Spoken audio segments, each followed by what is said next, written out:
Hi అండి. ఈరోజు మనం తెలుగు ముచ్చట్లలో దూర్జటి శ్రీకాళహస్తీశ్వర శతకం యొక్క సారాంశాన్ని తెలుసుకుందాము రండి. శ్రీకాళహస్తి పరమశివ, సాలెపురుగు, పాము, ఏనుగులకు మోక్షాన్నిచ్చిన ఓ దేవా! సంపద మెరుపు తీగలతో సంసార మేఘం నుండి కురిసే పాపపు వర్షధారల వేగానికి నా మనసు వికసించటం లేదు. ఓ స్వామి, నీ దయను కొంచెమైనా ప్రసరింపజేసిన చాలు. భక్తితో నిన్ను సేవించట వలన తామర తుంపరల్లా అభివృద్ధి చెంది జీవిస్తాను. నీ సన్నిధిని చేరటం బ్రహ్మకైనా సాధ్యం కాదు. అలాంటిది నీ దరి నన్ను మోక్షలక్ష్మిని చెర పట్టదలచిన తప్పుకు శిక్షగా నన్ను నీచులైన రాజుల ద్వారాలలో ప్రవేశించున్నట్లు చేశావు. స్వామి, లేనిది ఉన్నట్లుగా కనిపించే లోకం అశాశ్వతమని తెలిసి కూడా మానవుడు భార్య, బిడ్డలు, ధనం, శరీరం నిజమని భ్రమపడి మోహ సముద్రంలో తిరుగుతాడు. కానీ నీ పట్ల కొంచెమైనా చింతను నిలపటం లేదు కదా. కాళహస్తీశ్వర, నీ వద్ద ఏమీ తీసుకొనకుండా సంతోషంగా సేవలను చేస్తాను. ప్రతిఫలంగా గుర్రాలను, ఏనుగులను, సిరులను ఇవ్వమని అడగను. ఈ సుఖ సంసారంలో పడకుండా చేస్తే చాలు. ఇది మనిద్దరి మధ్య ఒప్పందం. శంకర, పుట్టుక అనడి ఆటలో మునిగినవాడనై, తాగుబోతునై, గర్వం మాయలో పడి అజ్ఞానుడనై పాపినైతినని అనుకొని నన్ను పట్టించుకోకుండా వదిలేశావు. అయ్యయ్యో! పిల్లవాడు ఆటల్లో మైమరచి నూతిలో పడితే ఎక్కడైనా తండ్రి పట్టించుకోకుండా ఉండునా? నన్ను నరకం పాలు కాకుండా రక్షింపు తండ్రి. శంకర, నీకు ద్రోహం చేసి వేరొకరిని సేవించడానికి వెళ్ళానా? నీ మాటలను వినడం లేదా? నిన్ను రక్షకునిగా నమ్మకుంటినా? ఈ పనులలో ఏ ఒక్కటి చేయకుండా నిరపరాధిగా ఉన్న నన్ను పట్టుకొని దుఃఖ సముద్ర కెరటాల మధ్యలో మునుగునట్లు చేశావు. ఇది తగునా? కల్పవృక్షం, కామధేనువు, చింతామణి లాంటి సంపదలతో ప్రకాశిస్తున్న మేరుపర్వతం నీకు విల్లు, కుబేరుడు నీకు స్నేహితుడు. విష్ణువు నిన్ను పూజించేవాడు. ఇట్టి నీకు సాటి మరొకరుండునా? మాది దారిద్ర్యాన్ని నీవుగాక మరొకడు పోగొట్టునా? మహేశ, నీతో యుద్ధం చేయలేను, కవిత్వం చేత మెప్పించలేను, నీ కొరకు తండ్రిని చంపలేను, నిన్ను కొట్టలేను. ఇలా ఏమీ చేయలేని నా భక్తి నన్ను చికాకు పెడుతుంది. నిన్ను చూడటం ఎలా సాధ్యపడునో తెలుపుము. త్రినేత్ర, భార్య, బిడ్డలు, తల్లి, తండ్రి, ధన బంధాలను నా మెడకు అంటగట్టావు. ఇక నిన్నెప్పుడు స్మరించాలి? మనసులో భక్తి నశించి మోహ సముద్రంలో మునిగాను. భరింప శక్యం కాని ఈ విచారాన్ని ఎలా పోగొడతావో నీలకంఠ. మానవులు నీ నామాన్ని విన్నంతనే దూదికొండలు కాలునట్లు వారి పాపాలు నశిస్తాయి. యమధర్మరాజు వేసే శిక్షల బారి నుండి తప్పిస్తావు. నరకాన్ని దాటించి మోక్షాన్ని ఇస్తుందని శాస్త్రాలు చెబుతుంటే మీకింక సందేహాలు ఉండునా? కాళహస్తీశ్వర, భోజనానంతరం తాంబూలం వేసుకున్నప్పుడు, నీ గీతాలను వింటున్నప్పుడు, కవి సమ్మేళనం అయినప్పుడు, వినసొంపుగా గాయకులు పాడుతున్నప్పుడు, భోగభాగ్యాలు అనుభవిస్తూ సుఖ సంతోషాల్లో తేలుతున్నప్పుడు, మోసమైన యవ్వనంతో కూడినప్పుడు, సంసారపు ఆటల పట్ల ఆసక్తి కలిగి పతితుల గురించి ఏమని చెప్పడానికి వీలున్నదయ్యా? త్రిశూలధారి నిన్ను సేవించటం వలన ఆపదలు కలిగిన నన్ను సామాన్య మానవునిగా జనులు భావించిన, సంసార మోహం పైన గప్పిన, గ్రహబలం లేక బాధల పాలైన బాధపడను. అట్లే ప్రతిరోజు సన్మానాలు జరిగిన, మహాత్ముడనని పొగిడిన, మోక్షజ్ఞానం కలిగిన, మంచి జరిగిన ఆనందపడను. ఈ కష్ట సుఖాలన్నింటినీ ఆభరణంగా భావించి సమానంగా అనుభవిస్తాను. నటరాజా, నిదానంగా ఆలోచిస్తే జ్ఞానమనేది మిమ్ము సేవించడం వలనే కలగాలి, కానీ చదవడం వల్ల కాదు. ఒకవేళ చదువు వల్లనే నెరవేరవలనన్నచో సాలెపురుగు ఏ వేదాలను చదివింది? పాము ఏ శాస్త్రాలను చదివింది? ఏనుగు ఏ విద్యలను నేర్చింది? తిన్నడు ఏ మంత్రాన్ని జపించాడు? ఏమీ చదవకున్న వారు జ్ఞానాన్ని సంపాదించి మోక్షాన్ని పొందారు. నందివాహన, స్త్రీల గోళ్ళ ఘాట్ల వల్ల శరీరమంతా గాయాలు గాచింది. వారి పాలిండ్లు రాయటం వల్ల నా రొమ్ము రాయిలా మారింది. కాముక ప్రవర్తనచే మాయలో పడి తిరగటం వల్ల వయసు ఉడిగింది, బట్టతల నెరిసింది. అసహ్యకరమైనది చేయలేకున్నాను. స్వామి, నన్ను విరాగిగా చెయ్యి. మనసులో మొదలు తుమ్మెదలాంటి ఓ గంగాధరయ్య, నిన్ను ఏ రూపముననుకొని కొలవాలి? నీ రూపం మోకాల, శ్రీచన్న, కుంచమ, మేక పెంటికయ ఎట్లుండునో అనే సందేహాలను తీర్చడానికి నీ రూపాన్ని ప్రత్యక్షం చేసి చూపించు. పార్వతీవల్లభ, బాణాసురుని మాదిగ నిన్ను నా గుమ్మానికి కాపలా ఉండమనలేదు. మరొక భక్తుని వలె దేవతా స్త్రీల వద్ద రాయబారానికి పొమ్మనలేదు. కన్నప్ప మాదిరిగా ఎంగిలి పెట్టి తింటే కాని కుదరననలేదు. నిండు మనస్సుతో నమ్మిన వాళ్లను రక్షింతువు. కాని నేను చేసే మనవిని మాత్రమే ఎందుకు స్వీకరించడం లేదు? శ్రీమన్నారాయణునిచే పూజింపబడిన శ్రీకాళహస్తీశ్వర, బోయవాని మాదిరిగా రాళ్లనే పువ్వులుగా భావించి నిన్ను పూజించలేను. చిరుతొండనంబి మాదిరిగా నా పిల్లవానిని చంపలేను. తిన్నని మాదిరిగా కనులను పీకి ఇవ్వలేను. నా నడవడి ఇటువంటిదని నేనేమి చెప్పగలను? నీ దయపై నా అదృష్టం ఆధారపడి ఉంది. కాళహస్తీశ్వర, రాజులు గర్వం కలవారు. వారిని సేవించడం నరకంతో సమానం. సేవిస్తే ప్రతిఫలంగా వారిచ్చు స్త్రీలు, పల్లకీలు, గుర్రాలు, ఆభరణాలు మొదలగునవన్నీ బాధకు మూలాలే. వాటి వల్ల కలుగు కోరికలు ఇక చాలు. వాటన్నిటికంటే అధికమైన మోక్షలక్ష్మిని దయతో ఇవ్వు. రామునిచే పూజింపబడిన కాళహస్తీశ్వర, నీ స్వరూపాన్ని తెలుసుకోవాలనుకున్నాను. కానీ తుది మొదలు ఏదీ తెలుసుకోలేకపోతున్నాను. నీవైనా ప్రేమతో రారా అని పిలిచి తెలుపకపోతివి. నన్ను నీట ముంచినా పాలముంచినా నిన్నే దిక్కుగా నమ్మాను. కాళహస్తీశ్వర, నీ చేతిలో లేడి ఉంది, వాడి అయిన గొడ్డలి ఉంది, ప్రకాశించే అగ్ని ఉంది, నెత్తిన గంగా ఉంది. మాంసం తినాలనుకుంటే లేడిని చంపి మాంసం వండి నీ చేతిలో గల పుర్రెపాత్రలో పెట్టుకొని తినక ఆ బోయవాడిచ్చిన ఎంగిలి మాంసాన్ని స్వీకరించడం తగునా? కాళహస్తీశ్వర, రాజు పేరుగల చంద్రుడు మచ్చగలవాడయ్యెను.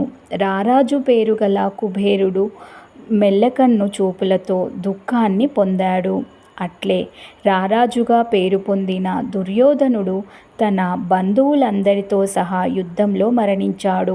ఇలాంటి రాజు పదాన్ని నేను చీచీ అని అసహ్యించుకొనేందునే కాని రాబోవు జన్మలో కోరుకొనను సుమా. కాళహస్తీశ్వర, రాజే ధనాశాపరుడై ధర్మం తప్పితే ధర్మమనేది ఎక్కడ ఉంటుంది? ఆయా జాతుల వారు వర్ణాశ్రమ ధర్మాలను ఎలా పాటిస్తారు? వేశ్యలకు రక్షణ ఎక్కడ లభిస్తుంది? భక్తులు ధైర్యంతో నీ పాదాలను ఎలా సేవిస్తారు? అనగా ధర్మముండదు, వర్ణాశ్రమ ధర్మాలు సాగవు, వేశ్యలకు రక్షణ ఉండదు, భక్తులు భగవంతుని సేవింపలేరు. కాళహస్తీశ్వర, ప్రాణాలు నీటి కెరటాల్లాంటివి, రావి ఆకుల్లాంటివి, మెరిసే అద్దాల్లాంటివి, ఎడారిలో దీపాల లాంటివి, ఏనుగు చెవుల లాంటివి, వెన్న అనడి నీటి బిందువులు. ఇవన్నీ అశాశ్వతాలు. ఈ విషయాన్ని గ్రహింపగా నిన్ను తెలుసుకోలేక ప్రజలు గుడ్డివారు అవుతున్నారు. కాళహస్తీశ్వర, నిన్ను నమ్మినట్లు వేరే దైవాలను నమ్మను. నీకంటే ఇతరులు, అన్నలు, తమ్ములు, తండ్రి, తల్లి, గురువు, ఆపదలో సహాయపడేవారు లేరు. కనుక నాకు అన్నీ నీవే. ఈ సంసార దుఃఖ సముద్రం నుండి దాటించి ఎడతెగని ఆనందాన్నిచ్చే సుఖాలనడి మోక్షసాగరాన తేలునట్లు చేయి. కాళహస్తీశ్వర, నా మీద జాలి ఉంటే నన్ను ఆశ అనే తాళ్లతో బంధించి రాజుల చుట్టూ తిరుగునట్లుగా చేయకు. నీ సన్నిధికి చేర్చుకో. నీ దగ్గర పడి ముష్టి ఎత్తుకున్న భిక్షాన్నమే చాలు. నిధులు లభించిన నీచులైన పురుగుల వంటివి. రాజులను మాత్రం సేవింపను. దేవా, నీ నామం స్మరిస్తూ నీ పాదతీర్థాన్ని స్వీకరించి నీవు భుజింపగా మిగిలిన పల్లెమందలి ప్రసాదాన్ని తిని నీవు ఎంగిలి చేసిన తాంబూలాన్ని స్వీకరించి నీకు పిల్లవాడనైతిని. మరొకరి బిడ్డగా ఉండలేను. బిడ్డగా స్వీకరించిన తరువాత విడవటం నీకు తగిన పని కాదు. కాళహస్తీశ్వర, అమ్మా అని ఎవ్వరిని పిలిచినా నిన్నే పిలిచినట్లుంటుంది. నాకు జన్మనిచ్చిన తల్లిదండ్రులు వేరే ఉన్నారని నీవు తలచవద్దు. తల్లివి, తండ్రివి, గురువు అన్నీ నీవే. కావున ఈ సంసార చీకటి ఆవరించకుండా కాపాడు. కాళహస్తీశ్వర, జీవితంలో భ్రాంతిగల అజ్ఞానులు కొందరు కుమారులు జన్మించలేదని ఏడుస్తారు. కౌరవ రాజగు ధృతరాష్ట్రునికి 100 మంది జన్మించినా వారి వల్ల ఏ ఉత్తమ లోకాలు లభించలేదు. శుకమహర్షికి కుమారులు లేకున్నా అతనికి నరకం లభించలేదు. పుత్రులు లేని వారికి మోక్షం లభించకుండా ఉండునా? శుభకరమైన నీ నామం ఎల్లవేళలా తలంచు మహాత్ములను గ్రహదోషాలు, చెడు శకునాలు బాధించనట్లే ఎచటనైనను మిడతల గుంపులు అగ్నిని కప్పలేవు. ఈ విషయం తెలిసినా కూడా మానవులు మిమ్ము సేవించి తమ కష్టాలను తొలగించుకోలేకపోతున్నారు. వేరే దేవతలను పూజించే వారి కడకు నా ప్రాణాలను కాపాడమని వెళ్ళను. ఒకవేళ వెళ్ళినచో నీ భక్తులను మాత్రమే అడుగుతాను. ఇంకా కోర్కెలేమీ లేవు. నాపై దయను చూపి కాపాడుము. కాళహస్తీశ్వర, ఏనుగులు, పల్లకీలు, గుర్రాలు, మాణిక్యాలు, స్త్రీలు, రంగుల పట్టువస్త్రాలు, పరిమళ ద్రవ్యాలు మానవులకు మోక్షాన్ని ఇవ్వలేవు కదా. ఇది తెలియక బుద్ధిహీనులు వాటి కోసం ఆశపడి రాజభవంతుల చుట్టూ తిరుగుతూ రాజుల అనుగ్రహం కొరకు వారి గుమ్మాల వద్ద పడిగాపులు పడి రోజులను వృధా చేసుకుంటున్నారు. కాళహస్తీశ్వర, నా మనస్సు స్త్రీ సాంగత్యం పట్ల విరక్తి చెందిన మరల రక్తి చెందుతుంది. నా పుత్రులు, స్నేహితులు, సంపదల భ్రాంతిని విడిచినప్పటికీ మరల విడవలేకుంది. ఈ కోరికలనే తీగలను తెగ్గోసినప్పటికీ అవి నాశనం కావటం లేదు. వాని వెంట మనస్సు పరిగెత్తుతుంది. శంకర, నీకిష్టమయ్యే పనులను చేయటం ప్రారంభించిన నా మనస్సు విడవటం లేదు. ఇలాంటి నా మనస్సు పొగరును అనగదొక్కుము.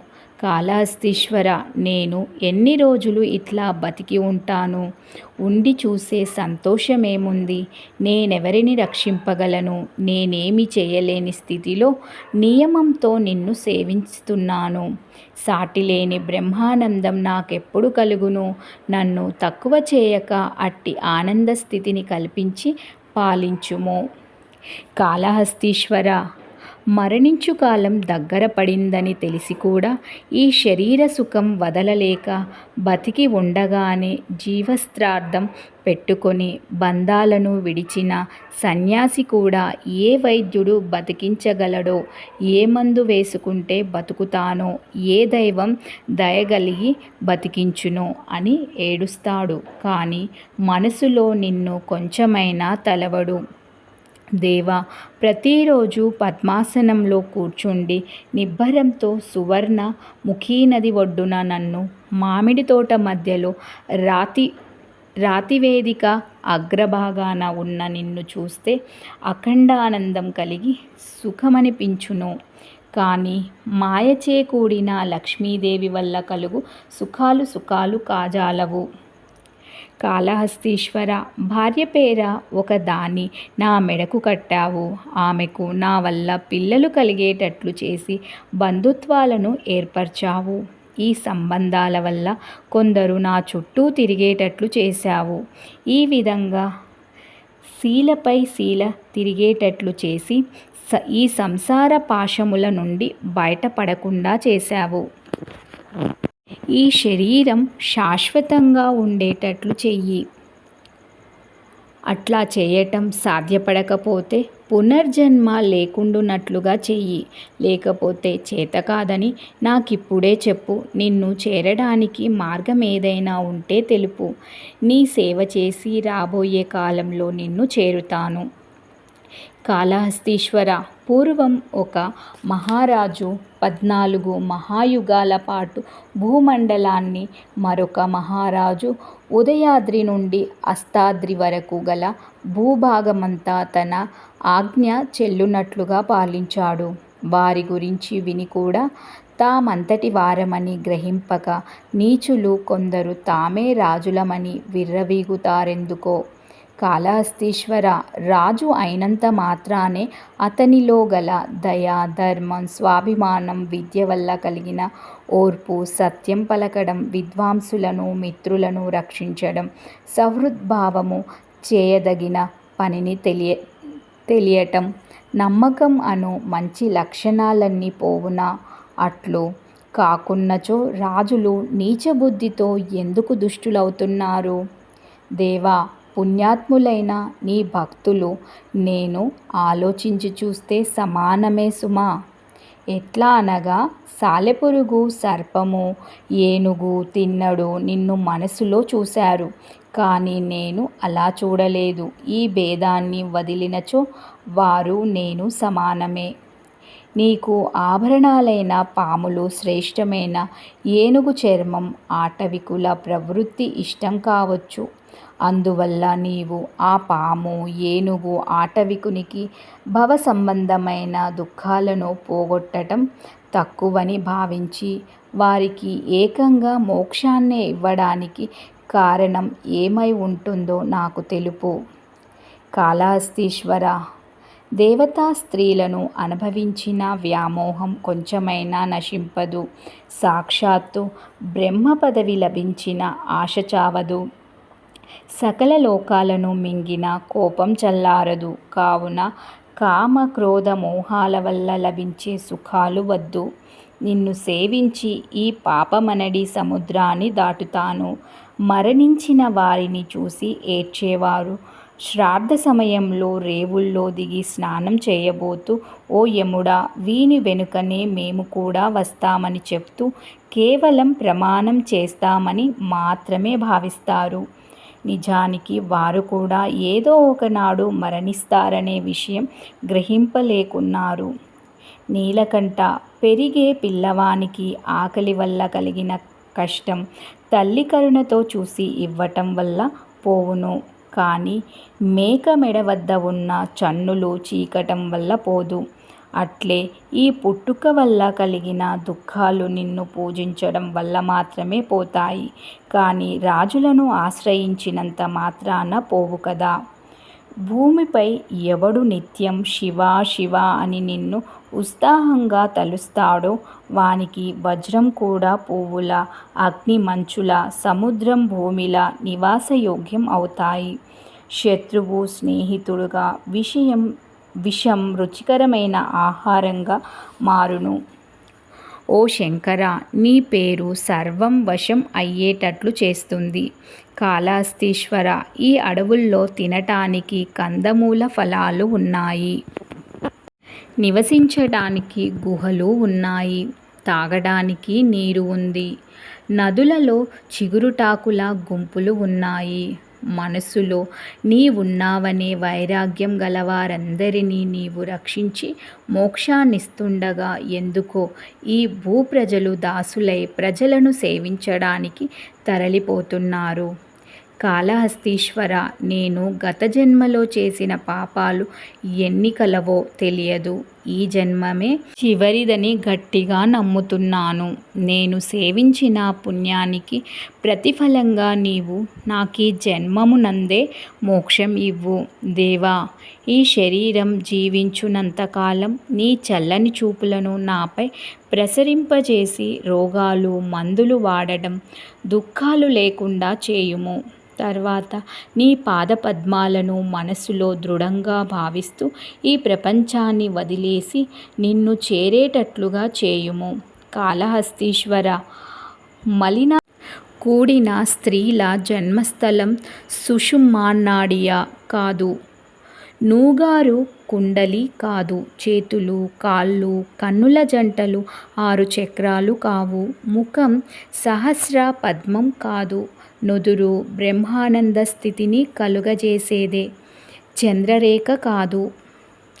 స్త్రీ సంగమం యోగం కాదని తెలిసి కూడా భూజనులు దానికై వెంపర్లాడుతున్నారు.